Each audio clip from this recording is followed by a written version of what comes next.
Welcome to the Rant Live. Welcome to the Rant Live on Friday, December 17th, 2021. How's life, Evan? How you doing, bud? I'm good. I just got my ears lowered, so that's nice. Nice. And yeah. Can't even tell. Right. It's weird when you just wear a hat all the time. It doesn't, it's like every time, like my favorite thing, every time I go in there, and I generally go like around noon on a Friday or whatever, although it was like actually kind of packed, school's getting out, and I think people are, traveling for the holidays or whatever. And like every time they're always like, "Oh, do you want any product in your hair?" I'm like, "What am I gonna do?" Like, first of all, you just cut it, so there's little bits of stuff, all little hairs. It's like that's always gross to me. I don't want you to put anything in it, because then all that's gonna get plastered in there. Like I'm gonna do one of two. It's like stuck to the side of your forehead. Right. There's like dry hair. It's all in there, and I probably got there's probably some in my beard here. Who knows? And inevitably I'm going to go home and either like rinse that out just to get rid of it, or I might go over to the gym, or like I said, I wear a hat all the time. So I'm like, no, I don't want anything in it. Like, you ask me that every time, and I go to the same place all the time, and it's like one of three different women who are there. Like, I've never once had asked you to put anything in there. No, I don't. And it's the same person that always cuts your hair. Right, pretty much. And I'm like, does anybody ever? I mean, I suppose it could, but like, do you remember me? Do you know my name? Right, like I know you have. It's just a great clips. I know you have your notes in there that tell you how I like my haircut. Just put them in there. Like, nope, doesn't want anything. So anyway, but I get it, right? I get it's part of the thing.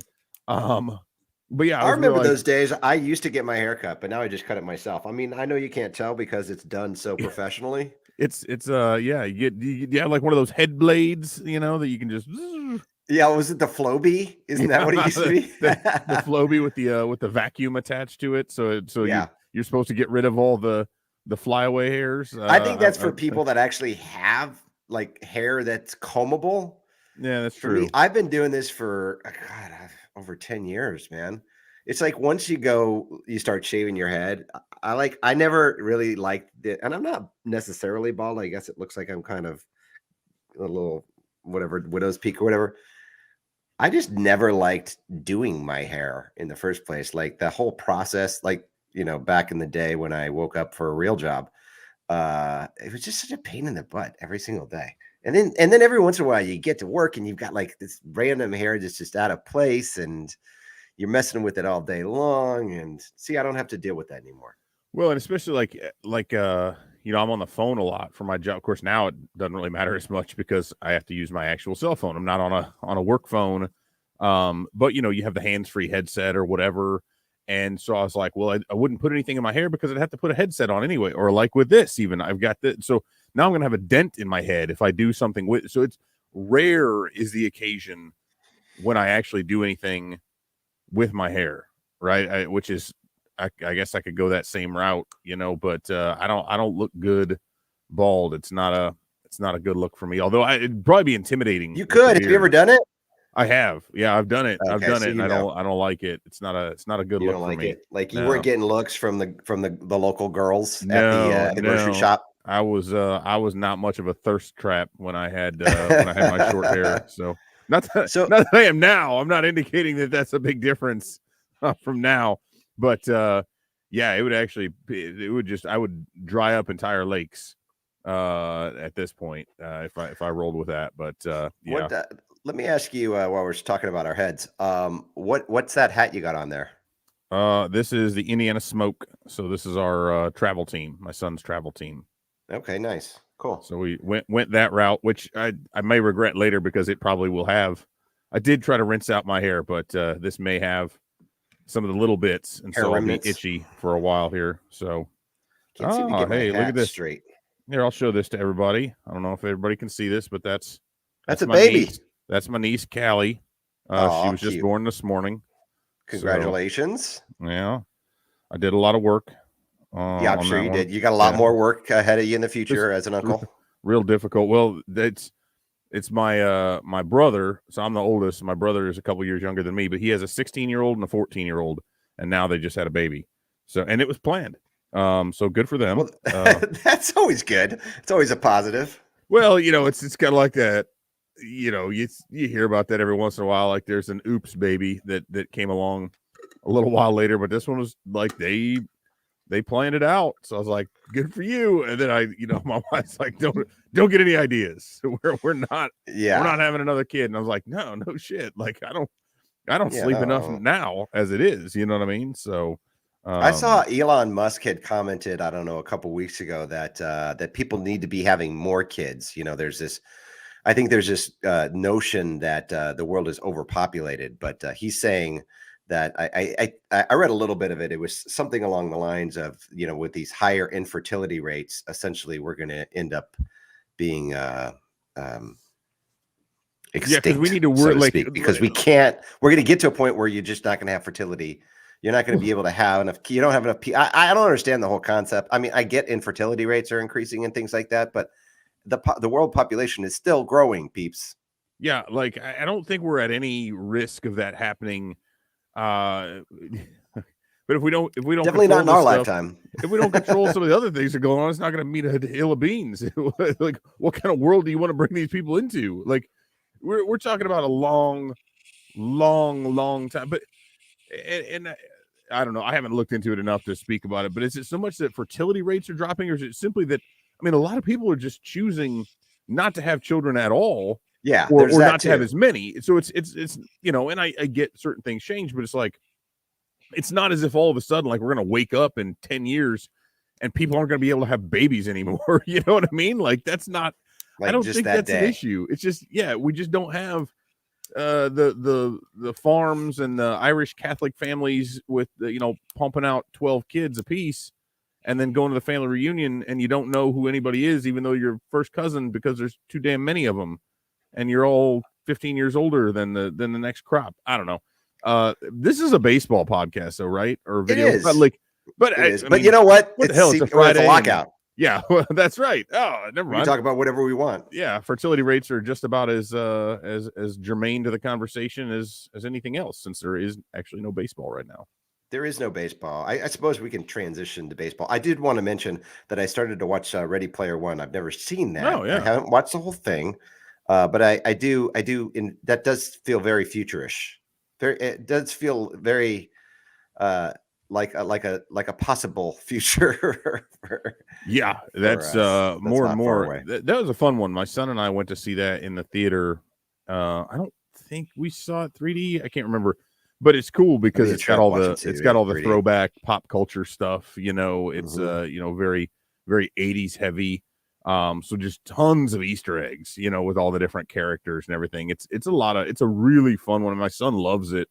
And I don't know how many times he's seen it now. So that's a good one. My wife and I started watching Succession, and we only watched the first episode, and I have kind of waited on her. That's why I didn't watch it. What's that? What's the idea? On HBO. I don't know. It's basically like this family corporation, and they're just all awful people. So essentially, it's like the stories that you see from politicians or Elon Musk or somebody like that, where you're just like, these are just awful people. Like, why am I watching this? And you can't really pull yourself away. So it's like me on Twitter. Like, I'll just see somebody angrily retweeting someone and know that I should not engage. I should not read the replies. And too often I end up doing that anyway, and then just pissing myself off, and then realize, like, yeah, you know what? If somebody's yelling at Clay Travis, I should just not. I muted that guy and blocked him for a reason.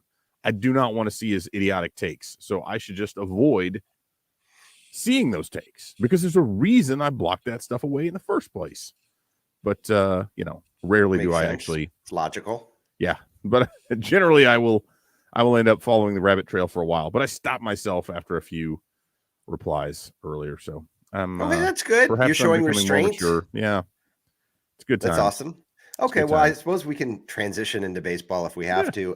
One of the things that I was looking at, and that I thought maybe we'd talk about, is these ZiPS projections that came out that are mind-numbingly pointless in all actuality. But since it's the off season, and not only is it the off season, but there's a lockout, so there's no player movements. We have to talk about something. So let's talk about the the pointless zips projections, which essentially are take what it does is a player projection system, a computer-based player projection system based on similar player comps. So it takes a player's baseline performance and compares it to the baseline of every player in its database at every point in their career. And it does take age into consideration, which I thought was pretty interesting.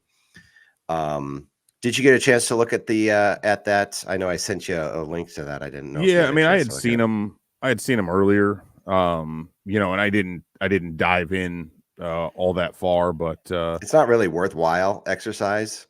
yeah, I mean, not at this point, especially because we don't completely know yet, who all's even going to be on the team. How are those spots going to all? I mean, I get it. For the most part, there's a lot of stuff that's set fairly well there, and I mean, I think it's it's okay, but you I look at think it if like, you boy, averaged it out amongst that all outfield is MLB rough, though. teams, Yeah, but yeah, I mean, yeah, if just looking at the projections, just and what I try to do is try to comp it to kind of how they performed last year, and basically the only player that I could see performing better than they performed last year was offensively is Wilson Contreras.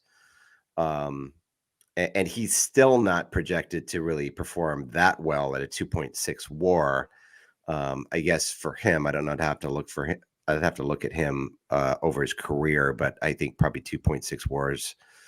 He's probably been around 3 WAR, I guess, at some point. Yeah, 2.7 in 2019. So yeah, I mean, the big thing that jumped out at me is Frank Schwindel is projected so much lower than he was. Now, I mean, granted, his OPS was over 1,000 last year, so you're not going to see that type of production again. But in every counting stat, he's projected lower, and so his WAR is projected at 1.2, and I think his WAR last year ended up at like 2 or something like that.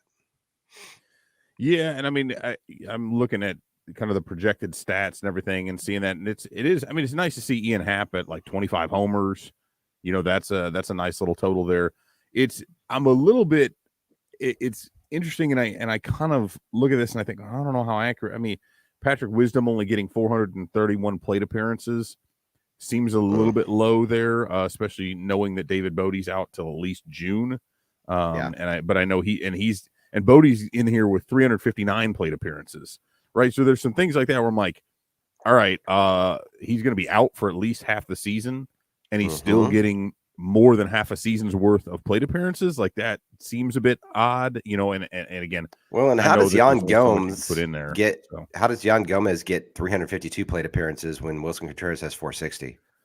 Yeah, I think a lot of that is assuming that Gomes is going to be that they'll flex Contreras into a DH role on occasion, and intentionally. I don't know that it takes that into restrict him consideration, so though. much. Well, and it may not. I think there's only so much that you can look at here and really take away just because, again, at this point, right, we've only had realistically half of the offseason, and for a team like the Cubs that figures, at least on the position player side, unless they make the one really big move, that they're going to have to do some backfilling in some of this stuff. And I think what Szymborski said in here, that when he wrote it up, is that it's not so much that there are these like massive holes throughout the roster. It's that the ceiling is super duper low for most of these guys. Like, That's there's the problem. nobody in here. Again, Contreras can perform at a really high level. Wisdom, the home runs are going to be mitigated to an extent by the swing and miss. Hap, what you got. But a lot of these other guys, man, all right, Nicky Two Strikes and Nico Horner, cool. You might hit, which actually is funny because they're both projected for 3 home runs. I wouldn't be shocked if they combined for 3 home runs. Yeah. And then Horner only getting 323 plate appearances. Like, if Nico Horner's only getting 300 plate appearances, that's a problem, right? That's like a serious problem, because it means he's either hurt or he is just a flat out backup. And that's not good to me. But you don't have anybody who you're looking at on here going like, yeah, this dude's definitely going to carry the team, right? Like, there's not anybody out there that you can really look at, and that's kind of where my thought has been this whole time with this team, is that they don't have, right? I mean, you say what you will, and I know a lot of people are like, oh, we didn't win with those guys anyway. But when you had Javi Baez, Chris Bryant, Anthony Rizzo, even if they weren't great the entire season long, like all three of those are players who are capable of carrying the team for several games at a stretch, weeks at a stretch. Mm-hmm. And Contreras can be that guy. But he's not surrounded by any of those guys. There's no other guy There's on the nobody roster that can do that. I mean, unless you think Frank Schwindel can do that. He certainly proved he could do it last year. But, dude, I mean, the Chicago Cubs being, one of the top teams in top markets in Major League Baseball, relying on, no offense to Frank Schwindel, there's something wrong with that. If he's your number two guy, basically, that you're relying on, and he basically is a 30-year-old that had an amazing breakout season last year. So again, I'm not trying to downsell what he did last year. It's just trying to say, hey, that's a guy who should, if he was on the team with Javi and Chris and Anthony, sure. Then at that point, I mean, that's just his money in the bank, right? I mean, then you're adding wins to what would be a 90+ win total, most likely in normal seasons. But unfortunately, they were never able to really get back to that point, and that's what caused the kind of the trades to take place last year. So it's just, yeah, when you start looking at the organizational depth, and I don't want to get into the organizational stuff too deeply, you don't have enough to fill out a major league roster still. And if the Cubs don't sign any players, as you mentioned, particularly in the outfield, I mean, it's going to be another very long, ugly year. And then even if you've got a guy like Brendan Davis coming up, I mean, the way they project him, again, this is based on player baselines and where other players were at the same levels in their career and things like that. So Brendan Davis isn't really projected very well, to be honest with you. Pretty low. I mean, so he's got a ton of upside there, but that's about it. Like, there's really no one else you feel like could come up and really have a high upside to be able to carry the team. Yeah, I think Nelson Velasquez, I mean, that's a guy who, if he continues that ascension, he keeps hitting the ball like he has been. Yeah. Again, but then you're looking at it like, okay, what's his role? Is he in the outfield? Is he a DH kind of a guy? I mean, I think that's really where I think that's where he could slot in. But I did find it interesting, though. Did you see who Frank Schwindel's number one comp is? Ron Coomer. Yeah, baby, the Coom dog. I thought that was awesome. But there again, it's like, and as Pat Hughes reminds us before every broadcast, Coomer was a former All-Star, but it's like, if that's, I feel like when we talk about the low ceiling, like Coomer was he was a really good player, right? I mean, he's hung around for a while, perfectly good role playing, supporting role type guy that it's like a blue collar guy, though, right? That you have on the team as a dude who can kind of fill things out, right? Yeah. You have your superstars, and then you've got your Ron Coomers, and that's what Schwindel. And that's my point. That was my point earlier, right? Yeah. But they're building around their core right now is a bunch of dudes outside of control, and I continue to argue that as good as Contreras has been, I continue to be concerned by the idea that as he ages, I don't know, especially with the way he's been used. We're already talking about a guy who, even in those pre-30 years, had been quote unquote overused, right? Who you and there's a difference there. There's something to that, to where the type of player, right? If you're a pitcher who relies on having super high velocity, well, your aging curve is probably going to affect you more heavily, because again, the velocity is going to go for most guys, right? Some of them, Verlander or whatever can keep that. So similarly, someone who relies very, very heavily on his athleticism is probably going to be more greatly affected, and perhaps at an earlier age, than someone who's a little bit more, and Contreras has picked up some of those things, but I'm not comparing him directly to Yadi Molina, but Molina's never a guy who was like really fleet of foot, or who, you know what I mean, who was really the quick twitch type of guy. He's just very precise. and just he is a very good catcher, obviously, and has been for a very long time. I just don't know that Contreras will age into that as well, and that's where it concerns me. That It's hard. okay, Very few players age that way. can behind the he plate. be a guy who then is that core player around who you can build a team and depend upon him to continue? Because a great deal of his value comes from his offensive output. Does that continue at a rate that's enough to continue if he does age and can't do those snap back picks and things like that? Which never really work in the first place. I wish he'd Well, kind of stop doing it, to be honest with you. He I throws the also ball away wish he more would, than he gets out. and I also wish he would clean up his base running.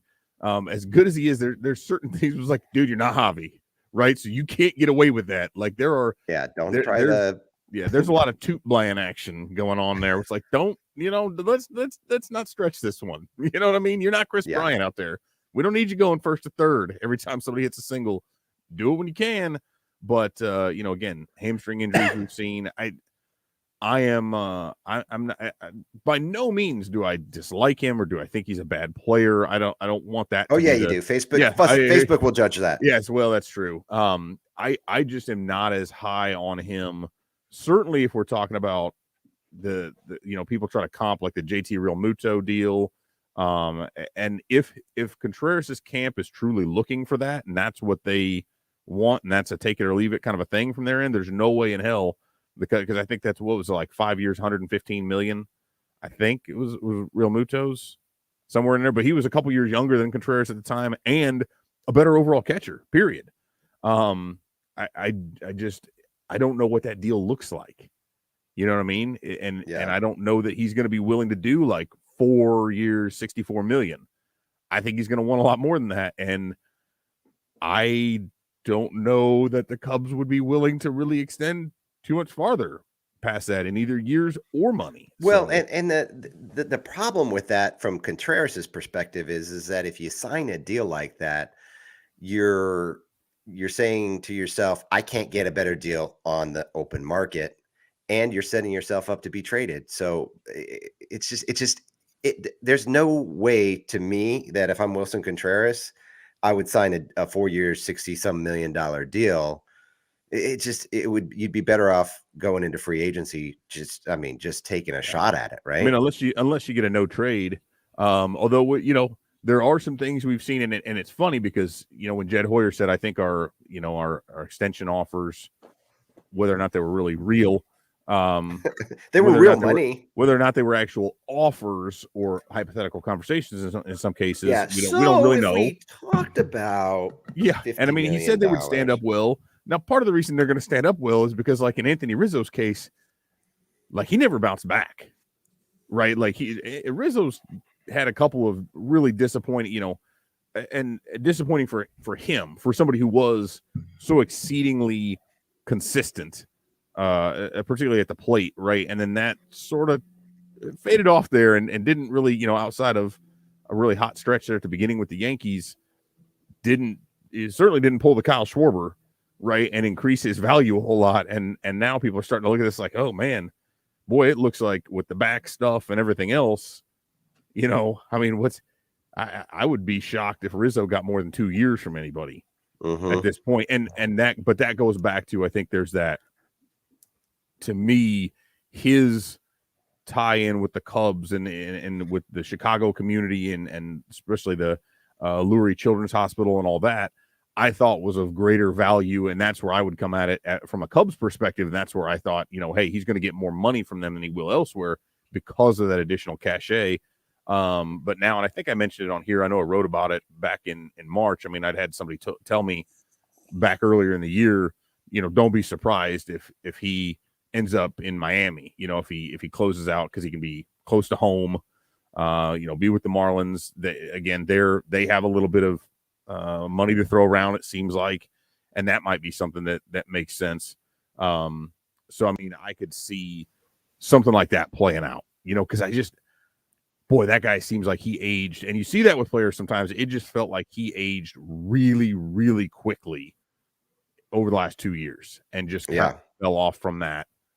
I think the life got sucked out of several players too. It's just like there was just no energy left anymore. And it's funny when we were talking about the Zips projections and the current kind of projected lineup. It's like you've got these a team full of kind of like complementary blue collar players that for years when the Cubs had their core together, they could not find Right. it, I was just and thinking now the they've got a same whole thing. damn team Yeah. full of them. They went from having a core with no complementary players to all complementary players with no core. Like, hold on, where's balance? That's not what we're It's supposed to do here, guys. Yeah, I mean, at some point, it's a development issue, right? I mean, or it's a judgment issue. It's just a not knowing who you can plug in or where to plug them into. So now you've got this whole team full. Literally, if they had, I mean, like if you had this same team and you had Chris Bryant, Javier Baez, Anthony Rizzo back, or players of their caliber. I don't know if you necessarily want those players, but that's where you start thinking about a Carlos Correa. And Yeah. you start saying, wow, that kind of makes sense. You get one or two or three of those guys on a team like this, and then you can really start projecting out. I mean, obviously they need a power arm, which apparently they're not going to go after, not because of lack of desire. I think it's just there's lack of opportunity. There's just no. There's a couple power oils. Rodon. Who else is available though? Right. Kikuchi is really the only other one. I mean, Danny Duffy was a guy everybody was talking about. I had mentioned him a couple times. I'd even written about him a couple of years ago as a potential trade candidate. He's 33, I think, so he's a little long in the tooth, but that's actually good for what the Cubs. Again, if you can get him on a 1 or a 2 year deal, and fastball still in the mid 90s, but he had that flexor surgery, not going to be back till June, if that, and probably as a reliever. Well, they don't need an older lefty reliever, you know what I mean? Or a righty reliever or any reliever. And at that point, 95 out of the bullpen doesn't quite play the same as 95 in the rotation. You can find a guy all day who can throw 95 and throw out of the pen, but yeah, I'm concerned about that. Now, I do like a couple things, and I can mention that, but it's troublesome. And while I think both pick up the Wade Miley off waivers and signing Marcus Stroman, I love both moves in a vacuum, right? definitely. I think they round things out. But when you're talking about going Stroh, Miley, and Hendricks as your clear top three, as really they're only three guaranteed starters as far as we know, right? We know there'll be a spot available, 2 more spots available to some mix of Adbert Ozlai and Alec Mills and Keegan Thompson and Justin Steele, and the list goes on. There's a lot of depth. They have like 10 guys who could make Of like replacement level depth, right? basically. And that's the problem. Is like I love the Marcus Stroman signing. I would really love it if it was for him to be the number 2 or number 3 starter. Yeah, if Yu Darvish was still here, yeah, that'd be great. Because Stroh only throws about 93. Now, do I think he can continue to get better and use what he has? Yeah, absolutely. The one what's weird though is if you look at Jed Hoyer said we need power arms, we need guys who miss bats. Okay, well, Trevor Williams wasn't great, but I mean he did okay, and he had a couple nice starts in there. The Arrieta thing was an abject disaster outside of his first few starts. Yeah, not having Arrieta on the team alone is going to be plus 3 or 4 wins. but you replace those 2 guys, and Stroman and Miley do not represent a jump in velo over those guys. They do not represent a jump in strikeouts. Now, as I was doing my research, they do. It is a little bit better. There's a small improvement in swinging strikes, which is really kind of interesting because the K per 9 is lower, and the actual strikeout rate is the same or a little bit lower, but they do miss more bats. They do generate more ground balls, but there again means you've got to have better defense. So they improved, but they didn't improve, markedly in any real way on what Jed Hoyer said they needed to do. So you've essentially set up another rotation with a slightly better profile, but that is more prone to giving up grounders and is going to be much, much more reliant upon an elite level defense, which you do not have by putting Nick Madrigal and Nico Horner up the middle. That's just not going to work. And that's where I, again, might go back to Correa. Hey, look at that. Elite level defensive shortstop, more pop to the lineup, a superstar. There's a lot there. That's the one thing that pisses me off is that that was like the one need. I mean, you knew they had to go make other improvements, but the one thing Hoyer actually came straight out. So our rotation was simply not good enough to win. We need hard throwers. We need guys who get strikeouts. Yeah. And they didn't do it. At least they haven't yet. So who knows? Maybe that changes in February or March or whenever this thing ends. But that's a tough one, even if they improve elsewhere. Yeah, and I mean, it feels very like a very difficult task to even think you can be better than either one of the Brewers or the Cardinals at this point. Just with what we're seeing, and so like we've been saying all along, is like I mean, the offseason was basically a month, if that. And so you're going to have whenever this CBA gets agreed upon, which hopefully happens before spring training, a very compacted remainder of the off season. And so it'll be interesting to see. I mean, I think you're still not going to, even though it's compacted, you're not going to see all the players get signed in that short period of time. You might see a bunch of them get signed. I don't know. They can't even have conversations right now, can they? No, they can't do anything. And all they've got is what they had prior to December 1st at midnight, right? That's all the information they've got. And so once it starts, let's say it starts, in February 1st, then you're basically back at square one. Nothing's really changed with the teams. I mean, some of the rules may have changed. Your cap or, whatever is going to change. It's just, I don't know. It'll be interesting to see. I don't know if it's going to be as exciting as the owners are hoping it's going to be. I think it's going to be stretched out, and I think you're going to have spring training start with a bunch of players that aren't signed. Yeah, I mean, unless there's some weird, do I think some of these guys are having some talks and the agents are figuring some stuff out, some back channel type things? I mean, certainly I think that it's not like there's some complete radio silence where everybody's totally in the dark and has no idea. But it's going to be, which, and we've seen that before though, even with a normal, I mean, we'll go back to Bryce Harper and some of these other guys not signing until into spring training, right? And then joining their teams kind of partway through, missing those early workouts and that sort of thing, which is as much about camaraderie and that's what I mean. These guys can all work out on their own, right? It's not as if they're just sitting at home doing nothing.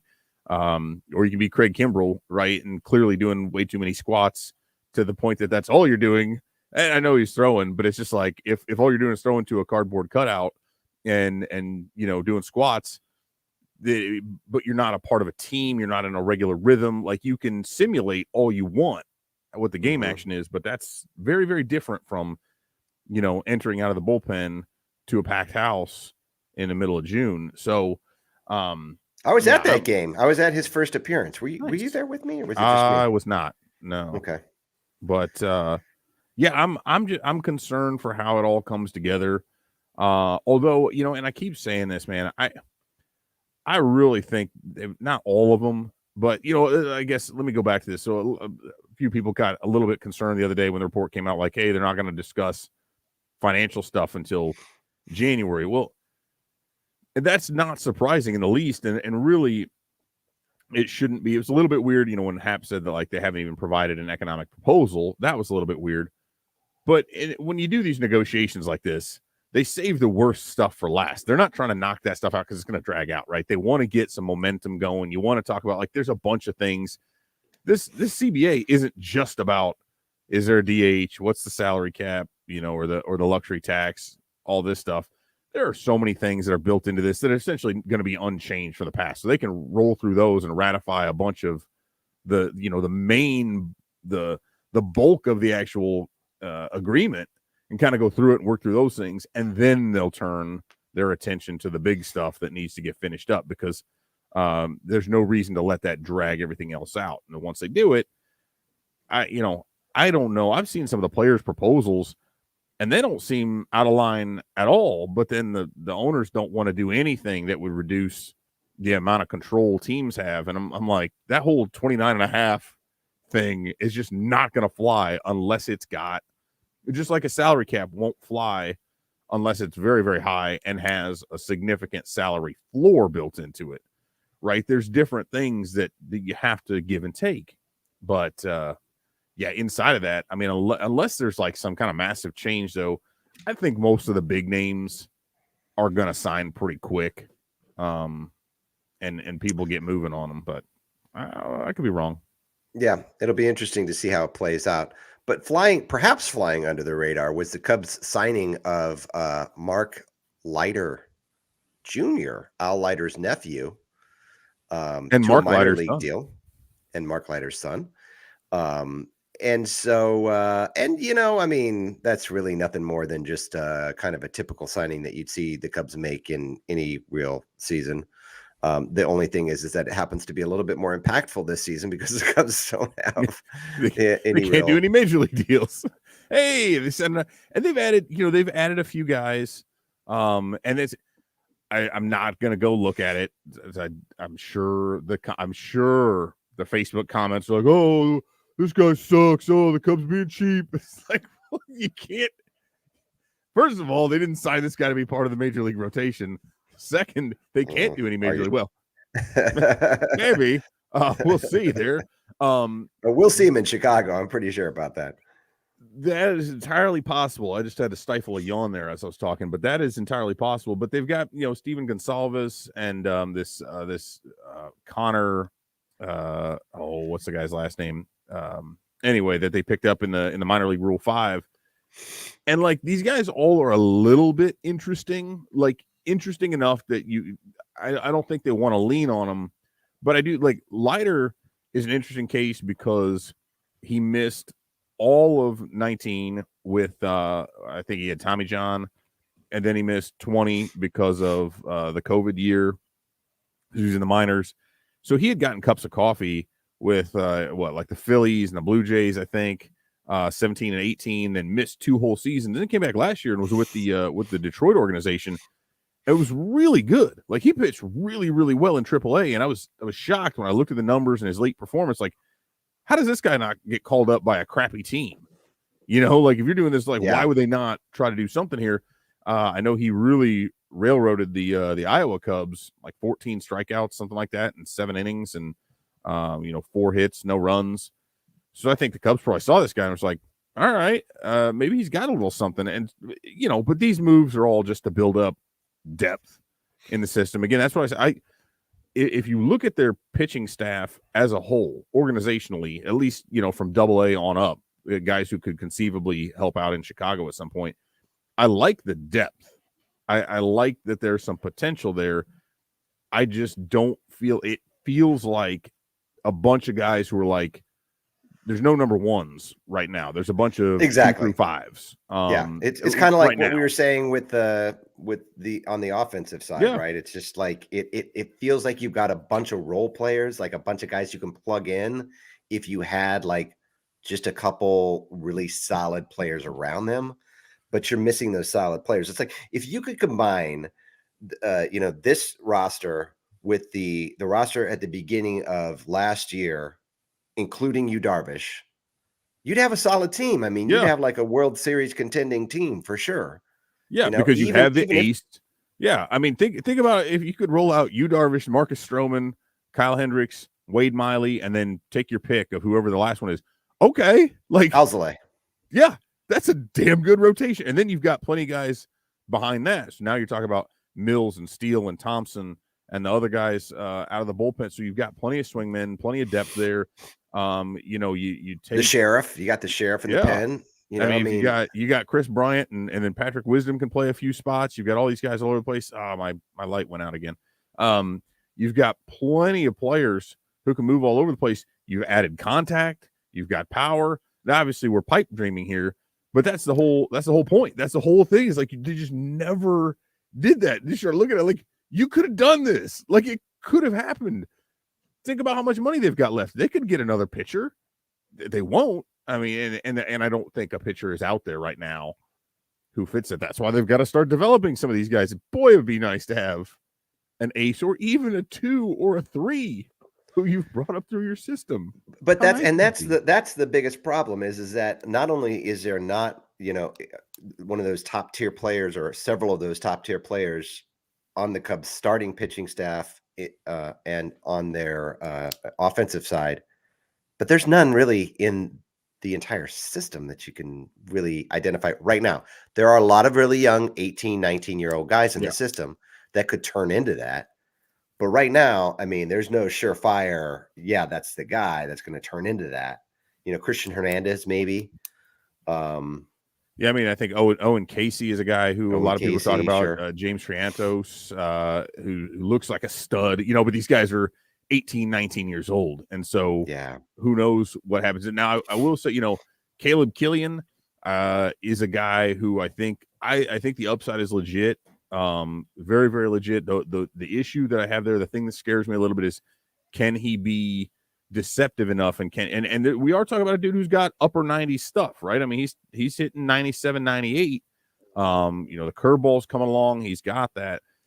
He is a high level strike thrower, big time strike thrower. And so that's the issue is that now at the major league level, can you throw those strikes without just pumping them right down the middle, right? Because the line 98 doesn't do any good if you throw it straight down the dick. And so, but that's a guy who, my gosh, if he comes along and does like what he did there toward the end of the AFL and really after his first couple appearances, okay, now you're talking about, maybe a 2 or 3 level starter at least. I don't know that he's ace potential, but I mean, hell, when's the last time you saw a Cubs pitcher go out there? Well, I was going to say it was Yu Darvish throwing 98 with really good breaking stuff and then very good command. It was Darvish once he got his shit together.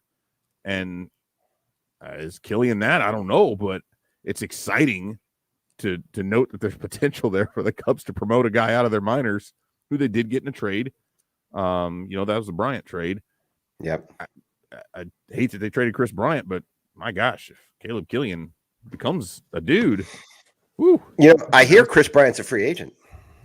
Just saying. Interesting. That's very interesting. Yeah, he is. He is they sure could use a player like that, but they're not going to get him. There's no way. No, that ain't happening. Oh well. Yeah, exactly. So all we have to do is left to do is speculate for the next couple of months, which should be a lot of fun. But there'll be these rankings that come out and different projections that'll come out, and we can obviously talk about that. And if there's any minor league activity, we spoke to Max Bain on Monday, and he said there's about 100 guys down at the minor league Sloan facility, and so that's interesting stuff. And perhaps we'll get some news kind of out of there. Maybe I'll sneak down there one of these days. I don't know. We'll see. But I'm sure there's some action going on there. I'd like to see the guys out on the field. I mean, when you go down there and like basically you just see the guys, you're kind of wandering around and not really doing anything. You gotta feel like it's a waste of time, right? But it's nice to be down at the ballpark, anyway. But yeah, that's for sure. That's what's like. It's been unseasonably warm here the last few days. I mean, I think it's in the upper 40s now, but I mean, it's gotten into the 60s and the sun has been out, which is really weird for mid-December, right? So it's like. Wow. I think we've been going over to the facility to work out, and hitting the cage and stuff, and it's been fairly slow the last few days. And I was talking to my son, I'm like, it's super weird to say this in mid-December, but I think people are working out and doing some stuff outdoors still, because if it's 60 in Indiana in December, I mean that's like it being, it's just like it's similar to those first few days. 80 in spring. Here. Yeah, when it first gets up though, like when you first get into that day in March, where it hits 60 for the first time, and you're all of a sudden you're out there in shorts and a t-shirt, because it feels super warm. But it's that same thing. I think people are getting a lot of their baseball work in outside still, because there's just been nobody in these places. It's been kind of nice. Because a lot of, usually it's like, oh crap, we got to get there early. But it's gotten a nice fix looking at next summer's tournaments and trying to plan that out. I'm like, there's nothing going on in the majors, man. I gotta get my fix. Got to take care of my Jones somehow, some other way. So I'm looking at 13U baseball tournaments, and that's Nice. that's what will suffice for the time being. But Nice. oh well. Well, that's good. And do we have anyone planned for next? We've been interviewing players. Do we have anything planned for next week? And not as of yet. I think the Might be a holidays slow have week. It's people kind of like, in flux. yeah. The next couple Mondays might be a little tough. So I'm gonna keep efforting that. But I know, like, definitely with people, I think there's a lot more. I can't wait. We're driving to my parents. I can wait for sure, but we're driving to my parents this afternoon, and I'm just praying to God that not everybody else is traveling the same time, because it's just like Friday, school's out, people are going everywhere that just get stuck on the interstate driving with And everybody. this is the week. This is definitely the weekend, because a lot of people will have next week off, right? Yeah, and I gotta think next Friday being Christmas Eve, I assume people will already be where they're gonna be if they're traveling for people. Although we're just staying here, so it's great. But I'm not looking forward to driving in that crap. So hopefully I can get out fairly soon. But at least it's not snowing, so I guess there's that. There you go. Yeah. Cool. All right. Well, I guess we'll probably circle back at some point next week. Maybe not. We'll have to toss that one up in the air and see how it sticks. But there's not really a lot of news. It's Christmas week. Yeah. Hey, maybe we figure out something in the middle of the week or whatever. But I guess we can find that. We'll play that as it comes along. We'll see what happens. Play it by ear. But if you guys miss us, you can always go back and listen to some of the older podcasts. Check out the Rant on our YouTube page. Some of the older ones, when we first started this up last year, we've got some great interviews on there. And so we've got plenty to keep you entertained in the meantime. So have fun with all that. And most importantly, have a good weekend. See you, everybody. Safe. Bye.